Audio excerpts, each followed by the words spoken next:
प्रिय विद्यार्थियों, आज हम मैस्लो के मानवतावादी अधिगम सिद्धांत के बारे में अध्ययन करेंगे। अब्राहम मैस्लो द्वारा प्रतिपादित ये मानवतावादी अधिगम जो सिद्धांत है, इसका स्रोत जो मानव मात्र की आवश्यकता है और उसका श्रृंखलाबद्ध क्रमिक व्यवस्थापन या hierarchical arrangement of human needs कहते हैं हम जिसे, उसी की अवधारणा में निहित है।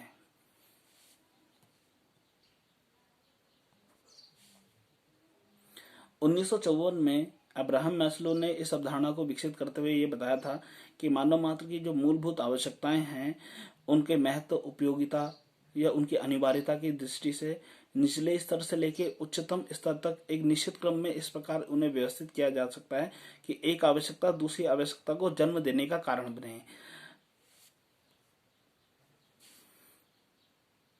मैस्लो ने इन मूलभूत जो 5 प्रकार की आवश्यकता है उनको निचले से लेकर उच्चतम 5 स्तरों में बांटा हुआ था, जो क्रमिक रूप से एक दूसरे से जुड़ी हुई थी। यदि हम सबसे निचले स्तर की आवश्यकता के बारे में बात करें तो सबसे निचले स्तर पे जो प्रथम स्तर है उस पर जो हमारी शारीरिक आवश्यकताएं हैं वो आती हैं। इन आवश्यकताओं को उदाहरण के स्वरूप पे हम बता सकते हैं कि भूख, प्यास, विश्राम, निद्रा, यौन तथा मलमूत्र त्याग आदि आवश्यकताओं का नाम ले सकते हैं। मानव मात्र की ये पहली वह आवश्यकता है जिसकी उसको अपने जीवित रहने की और स्वस्थ रहने के लिए तथा सृष्टि चक्र को बनाए रखने हेतु बहुत अधिक जरूरत पड़ती है।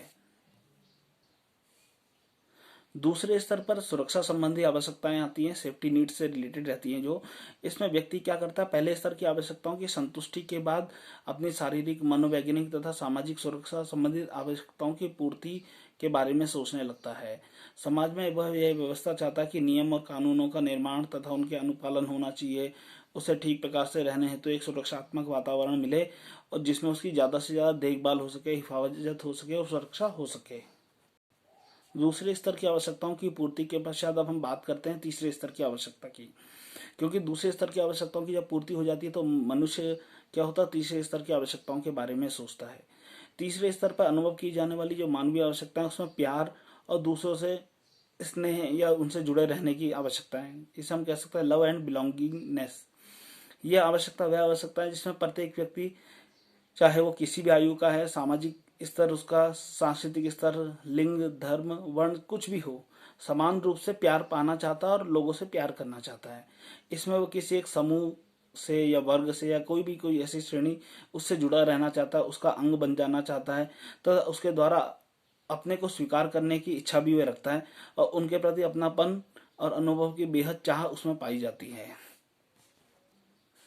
अब जो चौथे स्तर की आवश्यकता है उसमें चतुर्थ स्तर पर आत्मसम्मान यानी सेल्फ स्टीम बनाए रखने की आवश्यकता आती है। इनकी पूर्ति के लिए व्यक्ति अपने आप में पर्याप्त रूप से सबल, समर्थ एवं सक्षम बनना चाहता है। उपलब्धियां और प्रसिद्धि चाहता है कि मैं प्रसिद्ध हो जाऊं, दुनिया मेरे को जाने। अपने आप में आत्मविश्वास, आत्मनिर्भरता तथा आत्मबल का संचरण वह चाहता है ताकि वह अपने आप को दूसरों की नजर में प्रतिष्ठित और सम्मानीय बनाए रखे। अब हम बात करते हैं पांचवें स्तर की आवश्यकता के बारे में। पांचवें स्तर पर आत्म अभिव्यक्ति, जिसे सेल्फ एक्चुअलाइजेशन कहते हैं, उससे संबंधित आवश्यकता आती है। इस प्रकार की उच्च स्तरीय आवश्यकताओं की पूर्ति में व्यक्ति का पूर्ण विकास निहित रहता है।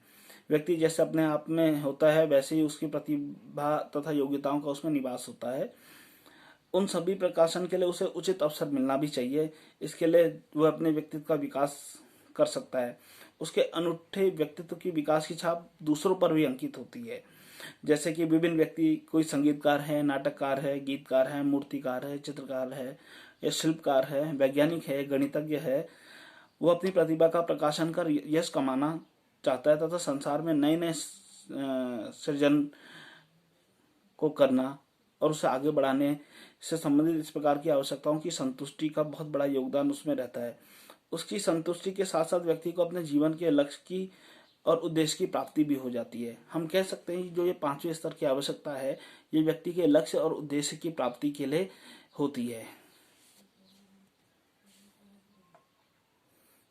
अब्राहम मैस्लो के शब्द में ही यदि हम बात करें तो व्यक्ति विशेष को अपनी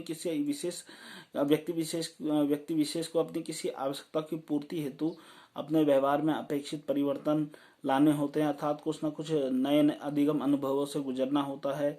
और इस तरह की आवश्यकताओं की पूर्ति ही अधिगम अर्जन का कारण भी बनती है, उसे अभिप्रेरित करती है वो कुछ सीखे, तथा कौन कौन किस किस रूप में अधिगम वह अर्जन करेगा, ऐसा अधिगम पद भी सुनिश्चित होता है।